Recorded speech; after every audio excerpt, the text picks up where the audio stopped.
નમસ્કાર, તમે જોઈ રહ્યા છો મંતવ્ય ન્યૂઝ અને સીધા સંવાદ સાથે હું આપની સાથે મહેન્દ્ર।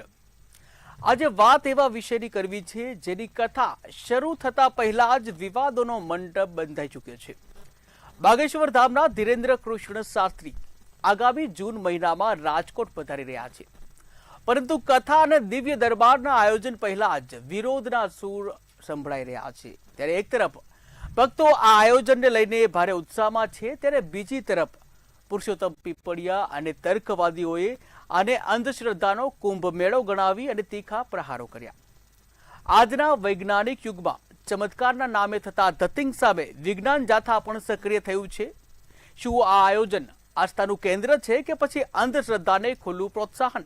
ત્યારે આ વિવાદ કેટલો યોગ્ય છે, આજે આ જ મુદ્દે આપણે વાત કરવી છે। પરંતુ એ પહેલા પુરુષોત્તમ પીપળિયાએ શું કહ્યું, જયંત પંડ્યાએ શું કહ્યું, આવો જોઈએ। લોકોને અંધશ્રદ્ધામાં રાખીને તેનો ગેરલાભ લેવો એ પણ ગેરકાયદેસર છે,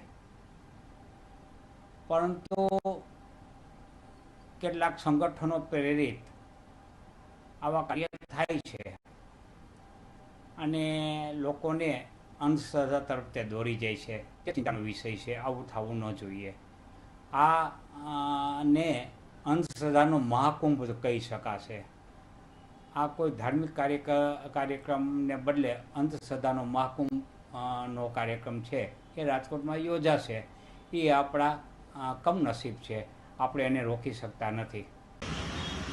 એમાં શ્રદ્ધા કે અંધશ્રદ્ધાનો કોઈ વિષય નથી। પુરુષોત્તમભાઈ ખૂબ વરિષ્ઠ અગ્રણી છે, એમના વિચારો એમણે વ્યક્તિગત રીતે રજૂ કર્યા છે।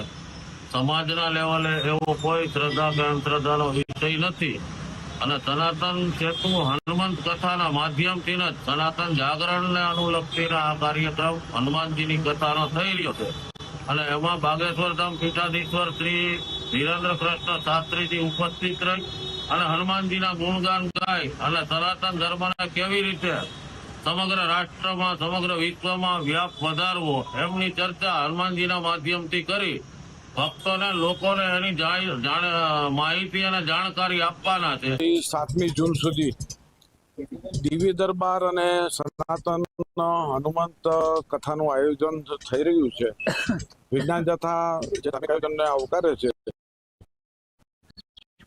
પરંતુ ધીરેન્દ્ર છે જે કોઈ જગ્યાએ જાય છે ત્યાં વાતાવરણ ઢોળાય છે, અશાંતિ ફેલાય છે, કાયદો વ્યવસ્થા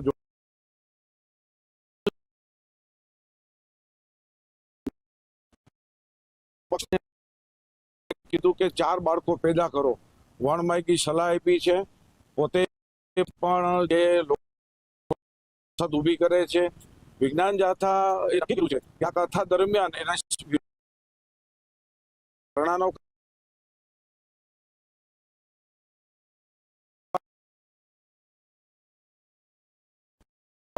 અવૈજ્ઞાનિક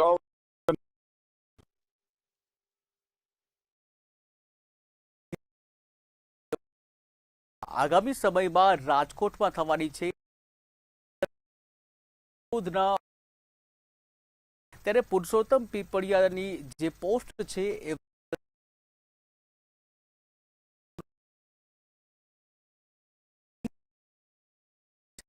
જોવા મળી રહી છે। એક વર્ગ એવો છે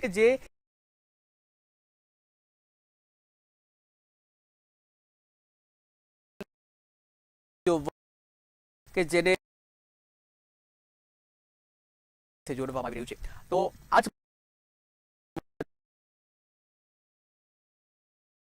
સનાતની સેનાના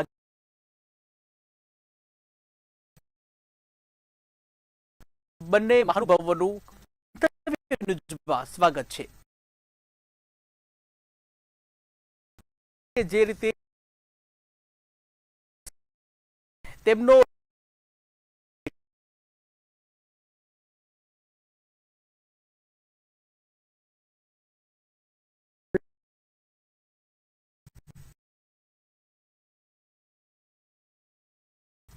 પોતાની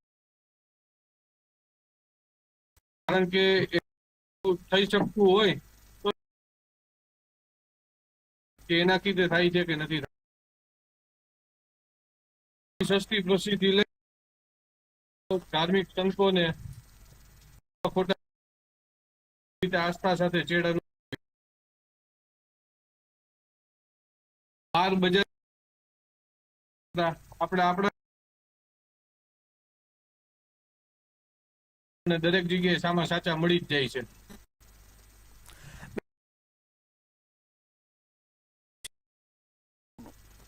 આ વિશે મારે એવું કહેવાનું છે કે ઘણી જગ્યાએથી જાથાવાળા લોકો એવું બન્યું હોય છે, એવું આપણે સત્ય હોય છે, એટલે પેલા સત્યની તપાસ કરવી જોઈએ. કારણ કે આપણે બાગેશ્વર સરકારનું જોયું છે કે ઘરેથી અરજી કરો કે આ કરો કે આટલા માણસ આપણે દર્શનનો લાભ ન મળી શકતો હોય કે આપણે ક્યાંય કોઈ વસ્તુ એને મળવાનો યોગ ન થઈ શકતો હોય, એટલે આવા ખોટા વિરોધો કરી અને વિરોધ વંટોળ ઉભા કરી અને એવી રીતે પોતાના પ્રશ્નોના સોલ્યુશન માટે થઈ અને નજીક જવાની આ બધી એક સ્ટ્રેટેજી હોય એવું મને લાગે છે. કારણ કે આવી કોઈ વસ્તુ શક્ય હોતી નથી, કારણ કે આટલા માણસોના ક્રાઉડની વચ્ચે અને જે રીતે એ કરે છે તો એ વસ્તુમાં એની પાસે એક દિવ્ય શક્તિ છે કે જે એમના ગુરુએ એમને આપેલી છે અને હનુમાનજીના પરમ ઉપાસક છે. એ વસ્તુ આપણે જોઈ શકીએ છીએ. બિલકુલ, વિજ્ઞાન જાથા દ્વારા ચેલેન્જ પણ કરવામાં આવી છે, ત્યારે આ ચેલેન્જને આપ કેવી રીતે જોઈ રહ્યા છો? ના, આ ચેલેન્જને મેં તમને કીધું એમ કે આ ખોટી અને સસ્તી પ્રસિદ્ધિ લેવાની વાત છે કે આટલા લાખો માણસોની ભીડમાં વચ્ચેથી આપણો વારો કેવી રીતે લેવો. તો આવી રીતે આપણે લઈ શકીએ કે ખોટે ખોટા ચેલેન્જ આપી દઈ તો એ ચેલેન્જની સાબિતી રૂપે આ લોકોને વચ્ચેથી બોલાવવામાં આવે અને વચ્ચેથી એ લોકોનો વારો લેવામાં આવે. આવી બધી વસ્તુ થઈ શકે કે અથવા બીજો કોઈ તોડજોડ કે ક્યાંય કઈ થઈ શકતું હોય તો આવું બધું થઈ શકે. આવી માનસિક છીછરી વૃત્તિ અને રાજકારણ હોય એવું મને દેખાય છે. બિલકુલ, આપણી સાથે જ્યોતિર્નાથ બાપુ પણ છે. બાકી જે બાગેશ્વર ધામ સરકાર અત્યારે જે વસ્તુ કરે છે આ વસ્તુ વર્ષો પહેલા મારા દાદા પાટી શાસ્ત્રી કહેવાતા અને એમની પાસે પણ એમના ગુરુની આપેલી વિદ્યા હતી કે કોઈ આવ્યું ગયું એ તરત જ પાર્ટીમાં લખી અને કહી શકતા કે આ વ્યક્તિ આવ્યો છે, આ જ કામ માટે આવ્યો છે, આ જ વસ્તુ થઈ શકે અને આટલું કરશે ને આમ જ કરશે. મારા દાદા શાસ્ત્રી જીવનલાલ રાવલ પોતે પણ આ વસ્તુ કરતા, એટલે મને ખ્યાલ છે કે આ ગુરુના આશીર્વાદ અને સાધના સિદ્ધિ બહુ મહેનતથી મળે છે, એમને મફત નથી મળતી કોઈને. બિલકુલ, પરેશભાઈ ફરીથી આપની પાસે આવીશ. આપણી સાથે જ્યોતિર્નાથ બાપુ પણ જોડાઈ ગયા છે, જેવો મહંત છે. તો મહંત, આપને હું પૂછવા માંગીશ કે જે રીતે બાબા બાગેશ્વર ધામના ધીરેન્દ્ર શાસ્ત્રીની જે કથા થનાર છે રાજકોટમાં, પરંતુ આ કથાના મંડપ બંધાય એ પહેલા જ વિરોધના મંડપ બંધાઈ ચૂક્યા છે. આપ એક મહંત છો, આને કેવી રીતે જુઓ છો? જો કથાનો વિરોધ, અમારો કોઈ કથાનો વિરોધ નથી ને વિરોધ હોય પણ નહીં. વિરોધ એક જ વસ્તુનો છે કે આ ચિઠ્ઠી કાઢી લોકોને જાદુથી રોગ મટાડવાની વાતો કરે છે. સ્વાભાવિક રીતે આનો વિરોધ હોય. અમને કોઈ સસ્તી પ્રસિદ્ધિની પડી નથી, પેલા ભાઈ બોલે છે તો પણ અમે સનાતનના સૈનિક છે. સનાતનના દુકાનની સામે તો વિરોધ રહેશે ને રહેશે. આજે સમાજની અંદર સનાતનની સાચી વાતો રજૂ કરવાની જગ્યાએ સનાતનની અંદર આવા ધતિંગ રજૂ કરવાની વાતો આવતી હોય તો 100% એનો વિરોધ થાય. સનાતનની અંદર કઈ જગ્યાએ એવું લખ્યું છે કે તમે કોઈની ચિઠ્ઠી કાઢો કે આ કરો તો કોઈને રોગ મટી જાય? સાયન્સ આધારિત સનાતન ધર્મ છે ને તે સનાતનની આ વાતો મૂળભૂત વાતોને બાજુ પર મૂકી અને ચિઠ્ઠી કાઢવાની વાતો આવે, લોકોને હાથ લગાવે તો રોગ મટાડવાની વાતો આવે, આવી ખોટી વાતો કરીને લોકોને ભ્રમિત કરે છે, તેનો વિરોધ છે. કથાનો કોઈ વિરોધ નથી. બિલકુલ બાપુ, આપણે હું પૂછવા માંગીશ કે તેમની સભાઓમાં કથાઓમાં મોટી સંખ્યામાં લોકો પણ જોડાતા હોય છે. આ પાછળ કયું કારણ હોઈ શકે? આ જગતની અંદર તમાશાને તેડું હોતું નથી અને જયારે આવી રીતે થતું હોય ત્યારે તમે આજે જયારે હું તો ખરેખર એમ કહું માન્ય વડાપ્રધાન શ્રી આપણને એવો આદેશ આપ્યો છે કે વધુ પડતું ફ્યુલનો ઉપયોગ ન કરવો. આ કેટલા લોકો ફ્યુલ કેટલું બગડશે, કેટલો દેખાડો થશે. આજે જે રોકવાની વાત છે તેની સામે ખોટું થાય એનો અમને વાંધો પણ નથી, ધર્મનો પ્રચાર થાય છે એનો મને વાંધો પણ નથી. પણ આ ચિઠ્ઠીવાળી મેટર અને આ જે ખેલ છે તેનો વિરોધ છે. ટોળું થાય એ સ્વાભાવિક છે. તમાશાને તેડું હોતું નથી, એટલે તમાશો જોવા લોકો આવવાના. બાપુ, આપણે હું પૂછવા માંગીશ કે એક તરફ ચમત્કારની વાત થઈ રહી છે, તો આ ચમત્કારથી જો બધું થઈ જતું હોય તો બીજી બાજુ કેન્સર હોસ્પિટલ ખોલવામાં આવી છે, આ વિશે શું કેવું છે? જો એક વસ્તુ છે, અમે બી એ જ કહીએ છીએ, ચમત્કારથી કશું થતું નથી. આજે ચમત્કાર કરવાનું કામ નથી, જાદુગરો કરે આ બધું. સંતનું કામ નથી, સંતનું સમાજ સુધારવાનું, કેળવણી આપવાનું, સંતનું કામ છે ધર્મનો પ્રચાર કરવાનો. તેની જગ્યાએ આ બીજી વાત આવે છે, તેનો વિરોધ થાય ને સ્વાભાવિક રીતે વિરોધ થાય. એક બહુ મોટી વાત નથી, પણ સાતત્ય છે ને આની પાછળ લાગી રહેવું પડે. બિલકુલ પરેશભાઈ આપના પાસે આવીશ કે જે રીતે બાપુજીએ કહ્યું કે ચિઠ્ઠીની વાત કરી અને હાથ લગાડો અને રોગો પણ મટતા હોય છે, આ વિશે શું કહેવું છે આપનું?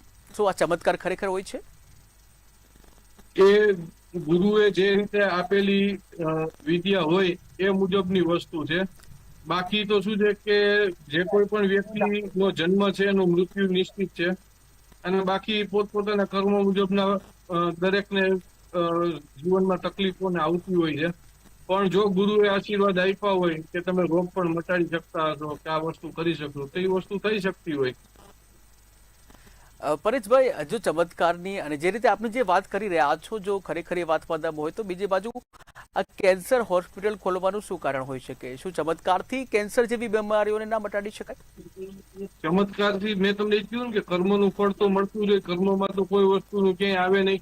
પણ જે વ્યક્તિને સેવા ભાવ જ છે સનાતન માટે અને લોકોની સેવા જ કરવી છે, તો એ એક નકર બીજી રીતે એને ખ્યાલ છે કે આ વસ્તુ છે એ એના ચમત્કારથી દૂર નથી થવાની, વ્યક્તિને કર્મનું ફળ છે એ ભોગવવાનું છે. તો એમાં સાચી મદદ કરી અને વસ્તુ કે કોઈ વસ્તુનું ક્યાંય કઈ કરીને કરે તો એમાં શું વાંધો હોય? છે તો લોકોની સેવા જ ને. બિલકુલ જ્યોતિર્નાથ બાપુ, આપને હું પૂછવા માંગુ છું કે આ ચિઠ્ઠીની જે વાત કરી છે, તો શું ખરેખર એ ચિઠ્ઠી જોવાથી ખરેખર બધું ખબર પડી જતી હશે? આ આખો ગેમ હોય છે. મોટા ભાગે તો પોતાનો જ માણસ હોય ને એવી રીતનું આયોજન હોય છે, પહેલી વાત તો. બીજા નંબરની અંદર વાત કરી કે ચમત્કારની વાત કરે સાથી મિત્ર, ચમત્કારની વાત હોતી જ નથી. કોઈ દિવસ આધુનિક સાયન્સમાં અત્યારે કોઈ દુખાવો થતો હોય તો હા, હું એની ટ્રીટમેન્ટ કરું ને મટી જાય એ વસ્તુ જુદી છે. આયુર્વેદિક ઉપાય કરી મટી જાય એ વસ્તુ જુદી છે.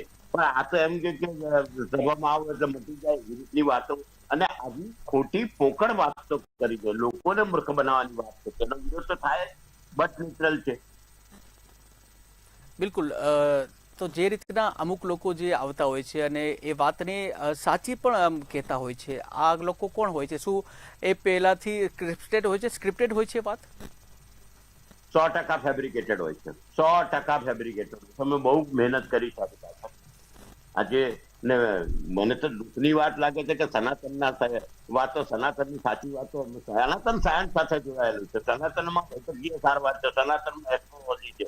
સનાતન બહુ મોટો વિભાગ છે. ને સનાતનની અંદર રહીને પેલા ભાઈ એમ કહેતા હોય કે હમણાં શક્તિ પ્રસિદ્ધિ માટે અમને પ્રસિદ્ધિની પડી જ નથી, નહીં તો અમે વેપારી બની ગયા. તમારે વેપારી બનવું જ નથી, અમે અમારી રીતે સુખી. બિલકુલ બિલકુલ. તો પરેશભાઈ, આપને હું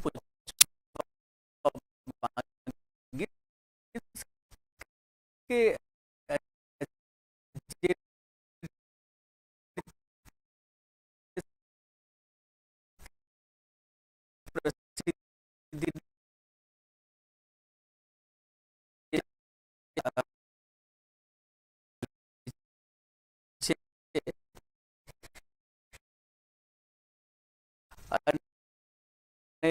બાજુ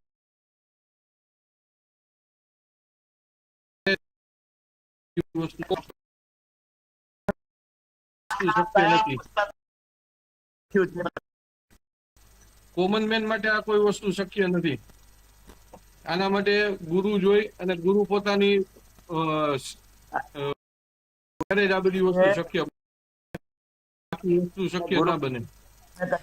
આ વાત જ નથી, આ ખોટી ઉપજાવી કાઢેલી બેઠક. વિરોધ એટલો જ છે, કથાનો કોઈ વિરોધ નથી. જે જીજક કથા કરે અમે સાથ આપીએ. પણ એમાં ક્યાં પણ કોઈને ઘરે તેડવાઈ આવે છે? જે લોકોને પોતાનો પરચો મળે છે અને જે લોકોને પોતાના પ્રશ્નોનું સોલ્યુશન થાય છે, એ સ્વૈચ્છિક જોડાય છે ને. બિલકુલ પરેશભાઈ, આપને હું પૂછવા માંગુ છું કે જે રીતે આ ચિઠ્ઠીની જે વાત કરી છે, તો ચિઠ્ઠીમાં ખરેખર એ બધી વાત ખબર પડી જતી હશે? અને જો ખબર પડતી હોય તો પછી જે વિજ્ઞાન જાથા જે ચેલેન્જ આપે છે, તો તેને કેમ સ્વીકારતા નથી? એમને ચેલેન્જ સ્વીકારવાનો પ્રશ્ન જ નથી. આવીને સૌ પોતપોતાની રીતે પોતાની વસ્તુ જે છે એ તપાસ કરી લે. કારણ કે આજે બાગેશ્વર સરકાર છે એ તો ક્યાંય કોઈને સનાતન ધર્મમાં કોઈ કોઈને ક્યાંય તેડવા જતા નથી. જે કોઈ છે એ પોતાના આસ્થાના કેન્દ્ર મુજબ જ આવે છે અને પોતાને જે સોલ્યુશન મળે છે એના આધારે જ લોકો જોડાય છે ને. કારણ કે આજે પ્રજા મૂર્ખ તો નથી. પ્રજા અત્યારે 21મી સદીમાં જીવે છે. બિલકુલ 21મી સદીની વાત છે એટલા માટે જ આપને કહું છું કે એક બાજુ પ્રજા 21મી સદીમાં જીવે છે. આપણે દેશની પ્રજા કે વિશ્વની પ્રજા એટલી તો કોઈ મૂર્ખ નથી કે એમને એમ કોક કે તમે હું કહી અને કોઈ દોરાઈ જાય એવી કોઈ વસ્તુ છે નહીં. અને તમે એમ કહો કે એના માણસો હોય તો આટલા માણસોમાં એ વસ્તુ શક્ય નથી ને. તો પછી જે ચેલેન્જ આપે છે એને સ્વીકારવી જોઈએ. એ કહે છે ને કે હું ક્યાં કોઈ વસ્તુનો કોઈનો વિરોધ કરવા વાળાનો તો કોઈનું મોઢું કોઈ બંધ કરવા નથી જઈ શકતું ને. એમને એવી ચેલેન્જ કરે છે કે ચમત્કાર જો સાબિત કરીને બતાવે તો 1 કરોડ રૂપિયા આપું. તો શા માટે જો એ ચેલેન્જને જો સ્વીકારી અને બધાની સામે જો એ ચેલેન્જને સ્વીકારવામાં આવે તો એક લોકો પણ સ્વીકારશે વધારે અને એમનો પણ જે સંતોષ મળશે માનસિક રીતે. પરેશભાઈ, હરેક સભામાં રેન્ડમલી લોકોને ઉભા કરી અને પછી રેન્ડમલી લોકોને બોલાવવાનું કહે છે ને. એ ક્યાં કોઈને પર્ટિક્યુલર પોતાના માણસોને કે પોતાના જ લોકોને એક પ્રોપરગેન્ડાથી બોલાવી કરીને કહે છે કે હવે તમે આને જ ગોતી આવો કે તમે આ જ વસ્તુ કરો. એ તો રેન્ડમલી જ ચાલે છે ને. તમે એના આટલી શિબિર આટલી વસ્તુ તમે ઓનલાઈન યુટ્યુબમાં અવેલેબલ છે, આપ જોઈ લ્યો.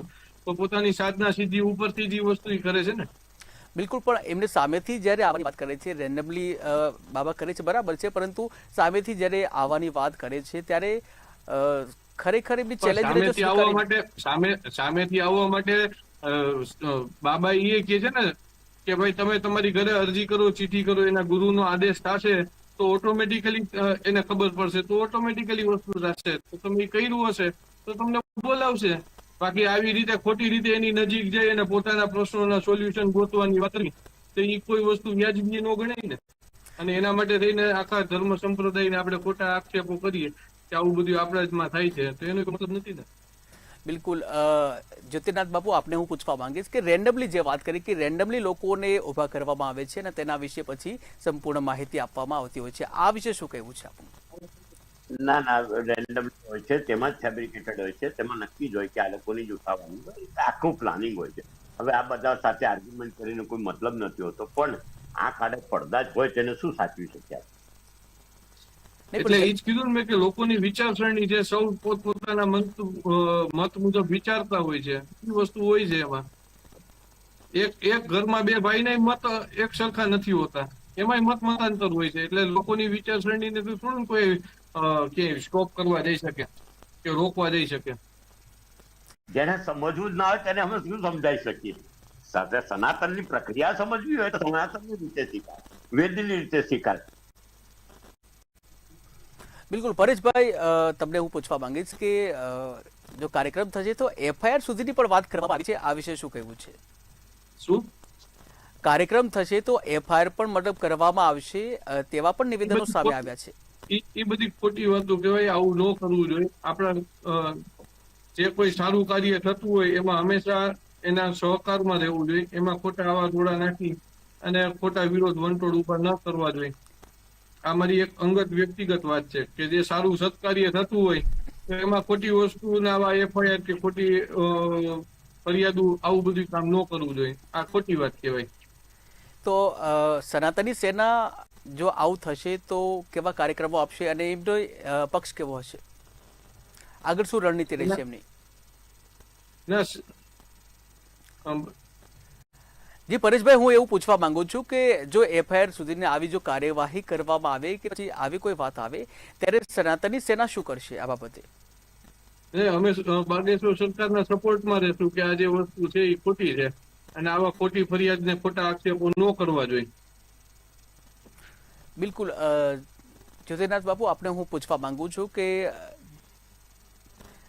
પરેશભાઈ, આપની પાસે હું ફરીથી આવીશ કે જે રીતની આપે જે વાત કરી કે એક વિદ્યાની અને જે વાત કરી, બીજી બાજુ વડાપ્રધાન નરેન્દ્ર મોદીએ એક જે અત્યારે ઉર્જા સંકટ ચાલી રહ્યું છે તો તેને લઈને પણ એક અપીલ કરી છે કે મર્યાદિત ઉર્જાનો ઉપયોગ કરવો જોઈએ, જાહેર પરિવહનનો ઉપયોગ કરવો જોઈએ. પરંતુ જ્યારે આ પ્રકારના મેળાવડા થઈ રહ્યા છે ત્યારે મોટી સંખ્યામાં લોકો આવશે, અસંખ્ય ઉર્જાનો વ્યય પણ થશે. આ વિશે શું કહેવા માંગો છો? અત્યારે વાત તમારી સાચી છે, પણ જે ઉર્જાના સ્ત્રોત છે તો સોલાર પેનલ પ્લાન્ટ થી લઈ અને દરેક જગ્યાએ એના બધા સ્ત્રોતો બધી સરકારે જ એનું મેનેજમેન્ટ આખું ગોઠવેલું છે ને. આ તો આપણે એડવાન્સ સ્ટેપમાં ચાલીએ છીએ, આપણી સરકાર એડવાન્સ ચાલે છે કે જેથી કરીને ભારતની પ્રજાને કોઈ તકલીફ ન પડે, કે આવનારા દિવસોમાં કોઈ તકલીફનો સામનો કરવો ન પડે, એના ભાગરૂપે તકેદારીના ભાગરૂપે આ બધી વસ્તુ છે. બિલકુલ પરેશભાઈ, પણ મોટી સંખ્યામાં લોકો આવશે તો પછી ઉર્જાનો વ્યય તો થશે જ ને સાચે જ. પરેશભાઈ? મોટી સંખ્યામાં લોકો આવશે કેમ કે કેમ એ તો કે થવાનો જ ને, એ જ બોલું છું આપને કે એ તો થવાનો જ છે, પણ આજને આજ ખલાસ થઈ જાય એવી ભારતની પરિસ્થિતિ નથી ને ભાઈ. પણ વડાપ્રધાન દ્વારા જ અપીલ કરવામાં આવી છે કે મર્યાદિત સંખ્યામાં ઉપયોગ કરવો જોઈએ, તો પછી આવી રીતે મેળાવડા કરવા શા માટે? શું એનાથી ઉર્જા વ્યય તો થશે જ? ઉર્જા ઉપર જે અસર પડવાની એ પડવાની, પણ એની સામે જે સોલાર ને બીજા બધા પ્લાન્ટો ને જે બધી સગવડતા ઉર્જા બનાવવા માટેની ભારત સરકારની બનાવેલી છે, એનાથી બહુ જાજો ફેર મને નથી લાગતું કે પડે. બિલકુલ, તો એનાથી જાજો ફરક નથી પડતો એવું તમને લાગી રહ્યું છે. મને પરેશભાઈ એક વસ્તુ સમજાવશો દર્શકોને કે ગુજરાતમાં અંધશ્રદ્ધા વિરુદ્ધ પણ કાયદો છે, આ વિશે શું કહેવું છે? શું આ શ્રદ્ધા છે કે અંધશ્રદ્ધા? પહેલા તો કહેશો. નહીં, આ એક આસ્થાનો વિષય છે, શ્રદ્ધાનો. અંધશ્રદ્ધાનો વિષય નથી, કારણ કે એની વચ્ચે બહુ પાતળી રેખા છે. હા, એ સમજાવશો દર્શકોને. શ્રદ્ધા અને અંધશ્રદ્ધાની વચ્ચે બહુ પાતળી રેખા છે. જે કોઈ પણ ઓલા ભુવા કે બીજા કોઈ વસ્તુના જે ધતિંગો ચાલતા હોય છે, કે જે કામગીરી વિજ્ઞાન જાતાવાળા કરે છે એ બહુ સારી કરે છે, પણ આ જે વસ્તુ છે એ એક ગુરુની આપેલી વિદ્યા છે, અને જે ઈ વિદ્યાના આધારે બાગેશ્વર સરકાર છે એ દરેક જગ્યાએ સનાતન ધર્મનો પ્રચાર પ્રસાર કરે છે, તો એમાં શું ખોટું છે? બિલકુલ પરેશભાઈ, હું આપને પૂછવા માંગીશ કે જે રીતની જે વિદ્યાની આપ વાત કરી રહ્યા છો, તો આ વિદ્યા જન જન સુધી પહોંચે અને તેનો સદુપયોગ થાય અને લોકોને પણ તેનો લાભ મળે, તો પછી આજે મને તો એ જ ઉદ્દેશ દેખાય છે અત્યારે અંદર. તો પછી આજે જે કહેવાય છે કે શાસ્ત્રીજી મતલબ હાથ ફેરવે અને ઘણા રોગો પણ મટતા હોય છે, એવી પણ વાત જાણવા મળી છે. ત્યારે આ વિશે જો એ પ્રકારનું જો કાર્ય કરે તો હોસ્પિટલોમાં સંખ્યા ઓછી થઈ જાય, કરવું જોઈએ. એ તો શાસ્ત્રીજીને ખબર ને, એમાં તો આપણે બીજી કોઈ વસ્તુનું કોમેન્ટ આપી ન શકીએ, કારણ કે મને તો એટલી ખબર છે કે કર્મ મુજબનું દરેકને ફળ ભોગવવું જ પડે, અને કર્મ મુજબની જે કોઈ પણ કરેલા હોય એ આપણે એના ફળ આવે એ ભોગવવા પડે, એમાં પછી બીજું કોઈ એમાં મીનમેક ન રહી શકે. બિલકુલ પરેશભાઈ, તો જે રીતના જે સમગ્ર જે માહોલ જે ચાલી રહ્યો છે, સોશિયલ મીડિયામાં ખાસ વિરોધ જોવા મળી રહ્યો છે, ત્યારે આ તર્કવાદી છે લોકો છે એને કેવી રીતે પહોંચી વળશે? કેમ કે સોશિયલ મીડિયામાં પણ ભરપૂર વિરોધ થઈ રહ્યો છે, ટ્રોલ થઈ રહ્યા છે.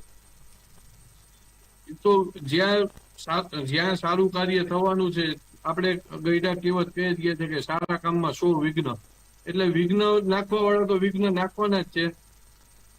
એનો કોઈ બીજો કોઈ રસ્તો છે નહીં, એના વિઘ્નોનો કોઈ સોલ્યુશન નથી. એ પોતે આવે ત્યાં દરબારમાં બેસે અને પોતાની રીતે ગોવે અને પોતાના પરચા મેળવે. પરચાની આપ વાત કરી રહ્યા છો, તો 2-3 પરચા જે છે એ પોતાના જે કાંઈ પણ સોલ્યુશન હોય એ ત્યાં ચર્ચા કરે ને ત્યાં જોવે કે શું એને પ્રેક્ટિકલ જોઈને શું લાગે છે. બિલકુલ, આપ જે પરચાની જે વાત કરી રહ્યા છો, તો પછી ધીરેન્દ્ર શાસ્ત્રી છે તેમના 1-2 પરચા વિશે આપ દર્શકોને જણાવશો. આપણે તેને રૂબરૂ પરચા તો આપણે જોયા નથી. છેલ્લી વાર જયારે એ આવ્યા હતા રાજકોટ, ત્યારે કથામાં આપણે જોયેલું હતું, અને લોકોને રેન્ડમલી ત્યાં બોલાવતા હતા, રેન્ડમલી માણસોને ઉભા કરતા હતા. કોઈ વસ્તુનું ક્યાંય એના પોતાના જ માણસો હોય એવી કોઈ વસ્તુનું આપણે એક તક કોઈ જોયું નથી, કે જ્યાં એના કોઈ માણસો કે એના મળતિયા કોઈ લોકો હોય એના આ વસ્તુ હોય, એવું આપણે ક્યાંય જોયું નહોતું ત્યારે. બિલકુલ, અને જે પ્રકારની ગુજરાતમાં જે ઘટનાઓ, આપણે જે તાંત્રિક વિધિ છે એની વાત કરીશું, અંધશ્રદ્ધા છે એની વાત આપણે કરી રહ્યા છે, જે પ્રકારે ગુજરાતમાં પણ ઘણી જગ્યાએ આવા પ્રકારના જે બનાવો સામે આવતા હોય છે.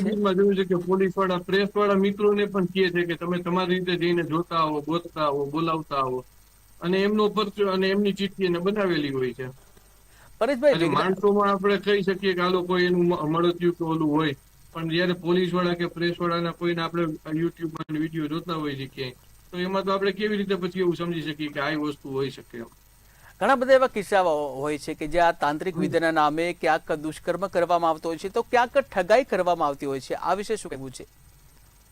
આમાં મને તો એનામાં કોઈ તાંત્રિક વિધિ જેવું ક્યાંય ના, લાગતું આની નથી. વાત નથી કરી રહ્યો. રામ ભક્ત ગુજરાત હનુમાનજીની પરેશભાઈ વિદ્યા અને સાધના એના ગુરુએ પરેશભાઈ આપેલી દેખાય છે. પરેશભાઈ, શાસ્ત્રીજીની વાત નથી કરી રહ્યો હું ગુજરાતમાં જે ઘટનાઓ જે બની રહી છે હું એની વાત કરી રહ્યો છું. ઘણા ઈ ઢોંગી વસ્તુ તાંત્રિક ખોટી હોય છે. થાય છે.